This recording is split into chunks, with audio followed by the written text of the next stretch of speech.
Hey everyone, Claire Sterling here. 3 companies, 3 departures, 1 city, Caterpillar gone, Citadel gone, and now Boeing. I've been tracking this pattern for months, and what I'm about to show you isn't a coincidence. It's a calculation, and Illinois is paying the price in real time. But here's what I need you to understand before we go any further. This video isn't really about Boeing. It isn't really about Chicago. It's about a question that every major American city is going to have to answer in the next 5 years. And the answer Chicago is giving right now should keep every mayor, every governor, every city planner in this country awake at night. Stay with me until the very end, because the final number I'm going to give you is one that fundamentally changes how you see what's happening to American cities right now. And once you hear it, you cannot unhear it. Let me start with what actually happened, because the way this story was covered in the mainstream press tells you almost everything you need to know about why nobody saw it coming. When Boeing announced it was relocating its global headquarters out of Chicago, most financial outlets treated it as a corporate logistics story. A company streamlining its operations, a CEO making a strategic decision.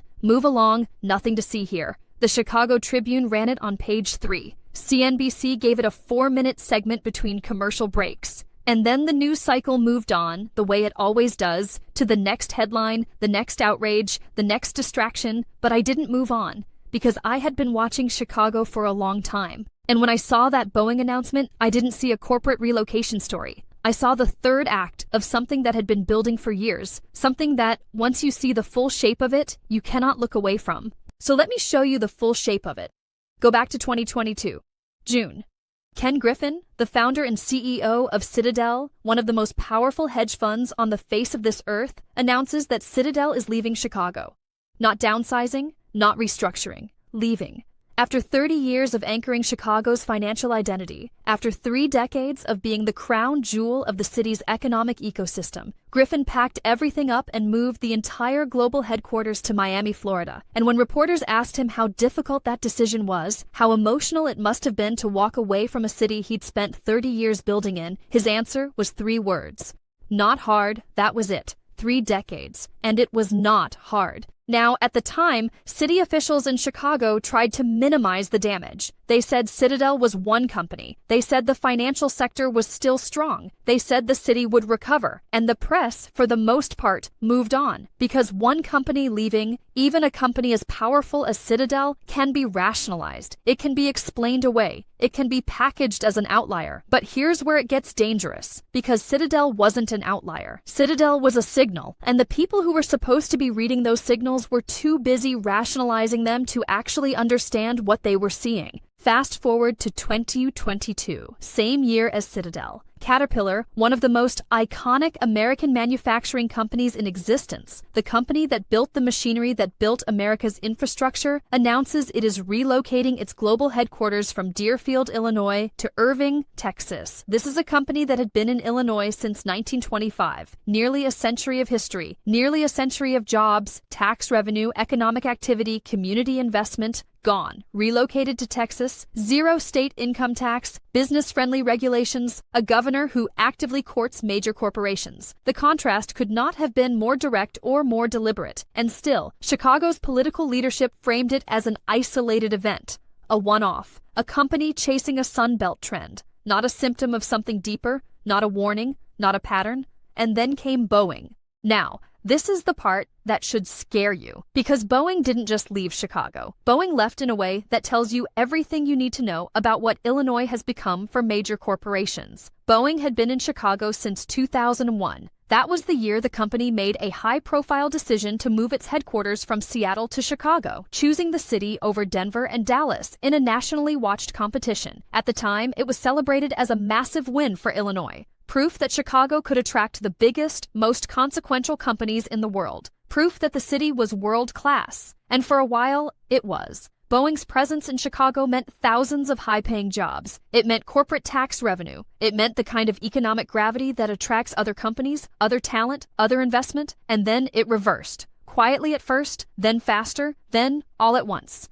When Boeing finally announced its departure, the company cited one primary factor above everything else. And that factor was not taxes directly. It was not regulations directly. It was something more fundamental and in some ways more damning than either of those things. Boeing said it was leaving because it needed to be closer to its manufacturing operations in Virginia and South Carolina. It needed proximity to its workforce. It needed operational efficiency that Chicago, despite all of its advantages, could no longer provide at the scale Boeing required. Now, on the surface, that sounds reasonable. It sounds like pure business logic. And to a point, it is. But here's what nobody is connecting in the mainstream coverage of this story. And this is the part that changes everything. Boeing didn't just leave Chicago. Boeing left a city that had already lost Citadel, that had already lost Caterpillar, a city whose business climate had already been rated among the most challenging in the United States by multiple independent analyses, a city where combined state and local taxes were consistently among the highest in the nation, a city where pension obligations had created a fiscal time bomb that every budget expert in the country could see ticking, but that local politicians refused to defuse. Boeing didn't leave Chicago despite all of that. Boeing left Chicago because of all of that. Because when you are a company of Boeing's size and complexity, you do not make a headquarters decision in isolation. You look at the full landscape. You look at where the trajectory is going. And what Boeing saw when it looked at Chicago's trajectory was not encouraging. Here's a number I want you to hold on to. Illinois has an unfunded pension liability of approximately $220 billion. $220 billion. That is money the state has promised to pay to retired public employees that it does not currently have, that it has no clear plan to obtain without either raising taxes significantly or cutting services dramatically, or both. And every financial analyst who has looked at that number seriously has reached the same conclusion. Illinois is heading toward a fiscal crisis of the first order. And the companies that understand balance sheets, that live and die by financial projections, that plan their operations 5 and 10 and 15 years into the future, those companies have been reading that number very carefully. And they have been making decisions accordingly. Citadel read it, Citadel left, Caterpillar read it, Caterpillar left, Boeing read it, Boeing left. Now here's the question I want you to sit with for a moment, because this is where the story stops being about Chicago specifically and starts being about something much larger and much more frightening. If you were the CEO of a major corporation right now, and you were looking at Illinois' pension liability, looking at its tax structure, looking at its political trajectory, and then looking at what Texas was offering, what Florida was offering, what Virginia was offering, what Arizona was offering, what would you do? What would any rational actor do? The answer is obvious, and that is precisely what makes this so dangerous. Because the decisions that feel rational at the individual corporate level become catastrophic at the collective civic level. When one company leaves, it's a business decision. When 3 companies leave in 4 years, it's an exodus. And when an exodus becomes the new normal, it triggers something that economists have a name for, something I've talked about before on this channel, something that, once it starts, is extraordinarily difficult to stop: the doom loop. Let me walk you through exactly how it works in Chicago's case, because the mechanics of this are important and most people have never had them explained clearly. When Citadel left in 2022, it took with it thousands of high-paying finance jobs. Those jobs generated income tax revenue for the city and the state. They generated property tax revenue through the commercial real estate those employees occupied. They generated sales tax revenue through the restaurants, the shops, the service businesses those employees patronized. When Citadel left, all of that left with it. Not gradually, not partially, all of it. And the city's budget had to absorb that loss. To cover the shortfall, what does the government do? It raises taxes, or it cuts services, or both. Illinois has done both. The state income tax has been raised multiple times in recent years. Property taxes in the Chicago metro area are among the highest in the country, and still the pension gap grows.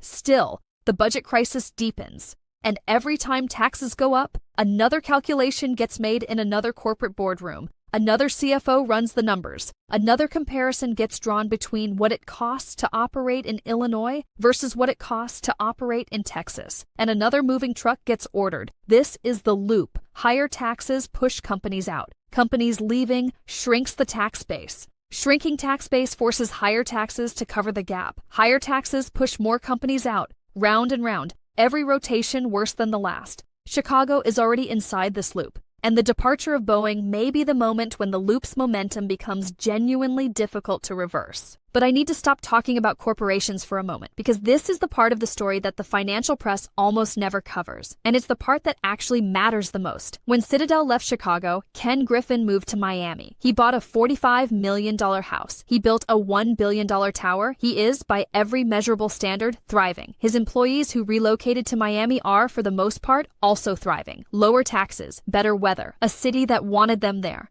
When Caterpillar moved to Texas, its executives and senior leadership went with it. New houses in Irving, new schools for their kids, new restaurants, new lives. Texas welcomed them. So who actually got hurt? Who is actually suffering in Chicago right now because of these departures? Not the billionaires, not the executives, not the people who had the resources and the flexibility to relocate. The people who got hurt are the people who never make it into the financial news cycle. The people whose names you will never see in a Bloomberg headline. Let me tell you about a woman I want to call Maria. Maria ran a catering company in Chicago's Loop for 16 years. Her primary clients were corporate offices, holiday parties, board meeting lunches, client dinners. She built her business slowly, carefully, over more than a decade and a half. She had 6 full-time employees and a roster of part-time workers she called on for larger events. When the corporate offices started emptying out, first because of remote work, then because of actual relocations, Maria's client list shrank. The holiday parties stopped. The board meeting lunches stopped. The client dinners stopped.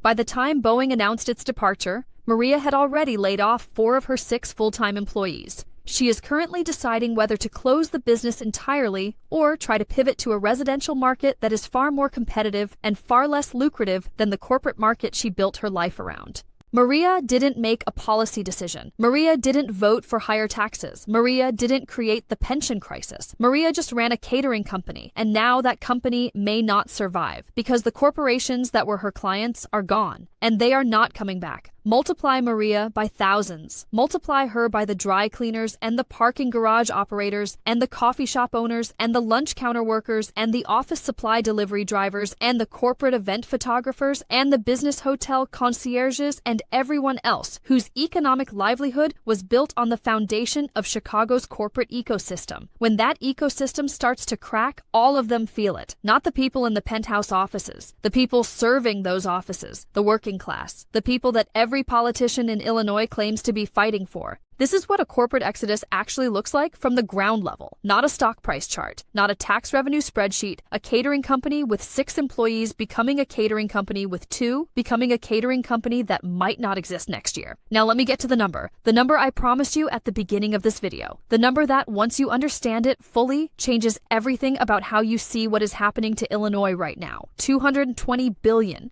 In unfunded pension liability. Let me help you actually feel what that number means, because when we hear figures in the hundreds of billions, our minds tend to go numb. The numbers become abstract. They stop feeling real. So let me make it real. If you stacked $220 billion in $100 bills, that stack would reach approximately 149 miles into the sky. That is more than halfway to the International Space Station. $220 billion is more than the entire annual GDP of New Zealand. It is more than the combined annual economic output of 20 American states. It is a number so large that even if Illinois doubled its current tax revenue overnight, it would take years to meaningfully close the gap. And Illinois is not doubling its tax revenue. Illinois is watching its tax base leave. Here is what that means in practical terms. Illinois' credit rating has been repeatedly downgraded over the past decade. At one point, it held the lowest credit rating of any American state. That means the state pays higher interest rates when it borrows money. Higher interest rates mean more of every dollar collected in taxes goes to debt service rather than to schools, roads, police, or any of the other things government is supposed to provide. Less money for services means lower quality of life.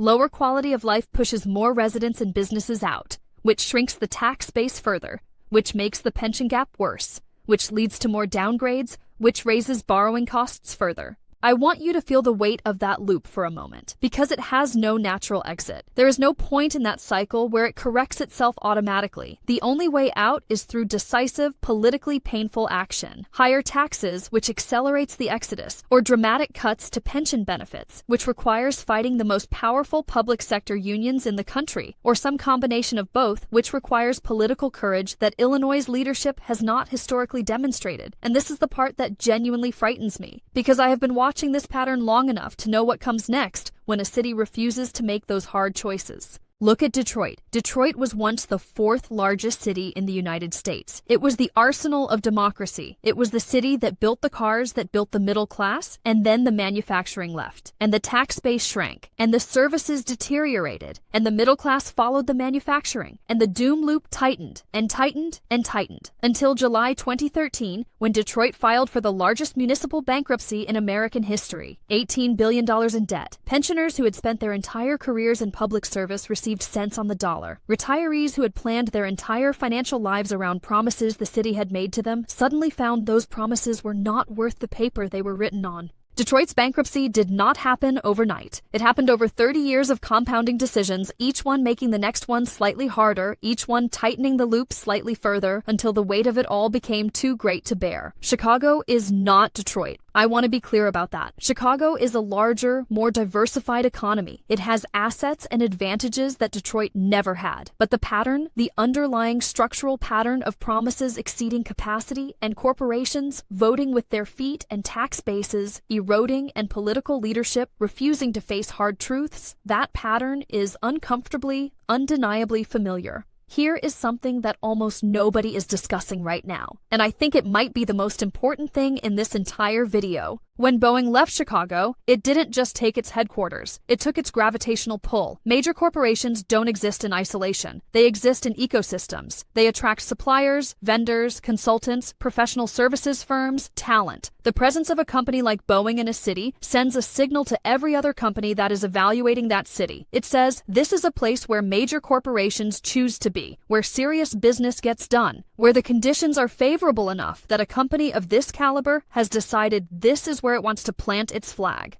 When Boeing leaves, that signal reverses, and the reversal has ripple effects that extend far beyond anything that shows up in an immediate jobs count or a single quarter's tax revenue figures. Every company that was on the fence about Chicago just got a reason to stop being on the fence. Every company that was considering expanding its Chicago presence just got a reason to reconsider. Every young executive who was deciding between a Chicago opportunity and an Austin opportunity just got a data point that Chicago didn't need to give them. This is what I mean when I say Boeing's departure is not a corporate logistics story. It's an ecosystem story. It's a confidence story. And confidence, once it starts draining from a city's economic ecosystem, is extraordinarily difficult to restore. So here is the billion-dollar question, and I mean that in the most literal possible sense. What does Illinois do now? Because the options are not appealing, and the window for the least painful option may already be closing. Option 1 is to aggressively cut spending, restructure pension obligations, and try to create a more competitive business environment. This would require confronting unions that have enormous political power in Illinois. It would require politicians telling public employees that promises made to them cannot be fully kept. It would be brutal. It would be politically costly. And it might work. Chicago rebuilt itself in the 1990s through something like this approach. Not perfectly, but directionally. There is a precedent for it. Option 2 is to raise taxes further to try to cover the gap. This is the path that requires the least immediate political courage and the most long-term pain. Every financial analyst who has looked at Illinois' situation seriously has noted that raising taxes to close a gap of this size, in an environment where the tax base is already eroding, is a strategy that accelerates the very problem it is trying to solve. You cannot tax your way out of a fiscal crisis driven by capital flight. The math does not work. The history does not support it. And yet it is the path that requires the least political courage. And so it is the path that tends to get chosen. Option 3 is some version of federal intervention, a bailout, a restructuring facilitated by the national government. This is the path that Detroit eventually took in a modified form through bankruptcy proceedings. It is not a path anyone in Illinois wants to discuss publicly, but it is a path that exists. And if the doom loop continues to tighten, it may become the only path that remains. None of those options are good. All of them involve pain. The only question is whether that pain is chosen deliberately, on Illinois' terms, or whether it is imposed by circumstances beyond Illinois' control. I want to leave you with something that has been sitting with me since I started researching this video, something that I think cuts to the heart of what is actually happening in Chicago and in every other American city that is facing a version of this same crisis. We talk about corporations leaving as if they are the ones making a choice, as if the decision is theirs and the city is the passive recipient of that decision. But that framing gets it exactly backwards. Corporations don't abandon cities. Cities, through their policies and their fiscal decisions and their governance choices, create conditions that make it impossible for corporations to stay. The corporation isn't making an aggressive move against the city. The corporation is responding to a signal that the city has been sending for years. And the signal that Illinois has been sending through its tax rates and its pension crisis and its political environment and now its corporate departures is a signal that anyone with the means to leave has been reading very clearly. Citadel read it in 2022. Caterpillar read it in 2022. Boeing read it last year. The question is not whether more companies will read it. The question is how many more will leave before Illinois changes the signal it is sending. And right now, I am not seeing any evidence that the signal is about to change. That should terrify you. Not because you work for Boeing, not because you are a hedge fund manager, but because the story of what is happening to Chicago is the story of what happens when a city makes a series of decisions that each seem manageable on their own, and doesn't notice until it's almost too late that together they have created something no single decision can fix. Citadel, Caterpillar, Boeing, 3 names, 3 departures, 1 city, 1 pattern, and a question that Illinois' leadership has not yet answered with any convincing clarity. Who is next, and what happens to the Mariahs of Chicago when they find out? I'm Claire Sterling. I'll see you in the next one.